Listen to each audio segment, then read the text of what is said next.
Hi there, this is John Thompson, and thanks very much for tuning in to this Borrow Smart, Repay Smart lesson.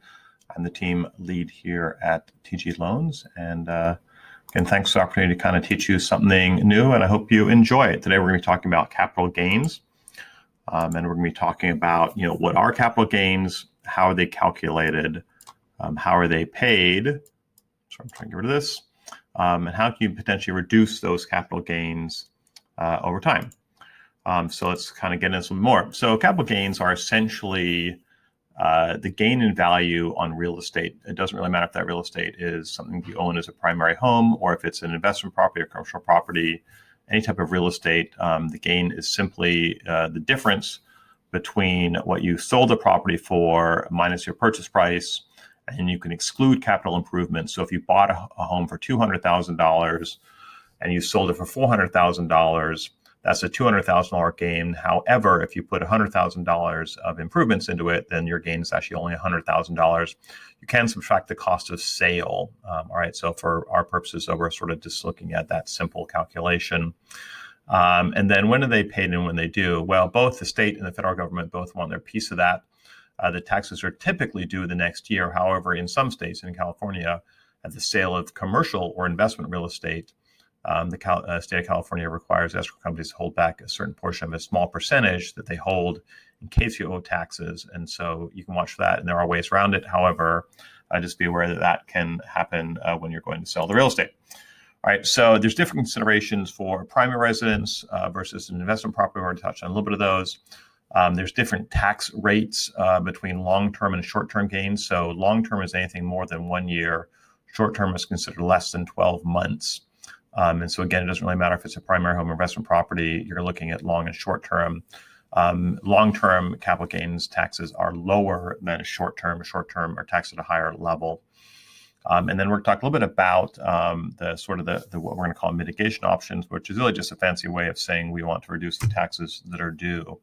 So on a primary home, and there's a lot of different things maybe you can look at here, and you should consult with your CPA and your tax preparer. I am neither, but we understand sort of the big picture of all this kind of stuff. So in a primary home, the current tax law is set up that there's a $500,000 exclusion for a married couple and $250,000 exclusion for a single couple. What that means is if you buy a home for $500,000 and you sell it for $1.5 million and you're a married couple, you have a $500,000 exemption. So normally that would be $1 million gain. In this case, because of the $500,000 exemption, you only have a $500,000 gain. If you're a single person, then it's $250,000. There's what's called a step up in basis. This one passes away. If one of the spouses that owns a piece of real estate passes away, the remaining spouse gets what's called a step up in basis. So if the home was purchased for $200,000, and then one of the spouses passes away a few years ago and it's worth $400,000, the new basis or the basis of the home is not $200,000 anymore. It's now $400,000. And the gain would be calculated for at sale upon that step up in basis.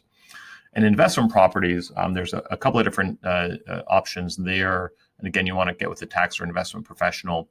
1031 exchange is pretty common. That's where you defer the gain to another piece of similar property.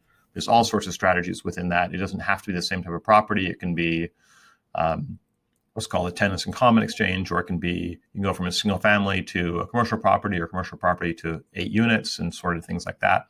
A charitable remainder trust is a trust that allows you to put the real estate, highly appreciated real estate, into a trust. It pays you out income over your lifetime. And then when you pass away, the remainder of that trust goes to the charity. And then there's some other trust strategies that we won't get into here.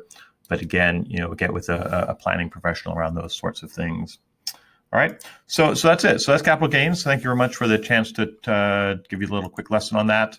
And again, John Thompson, we publish these all the time. If you'd like to learn more about some of the strategies we teach, please feel free to reach out for my book for free, Borrow Smart, Repay Smart. Thanks very much, and we'll talk soon.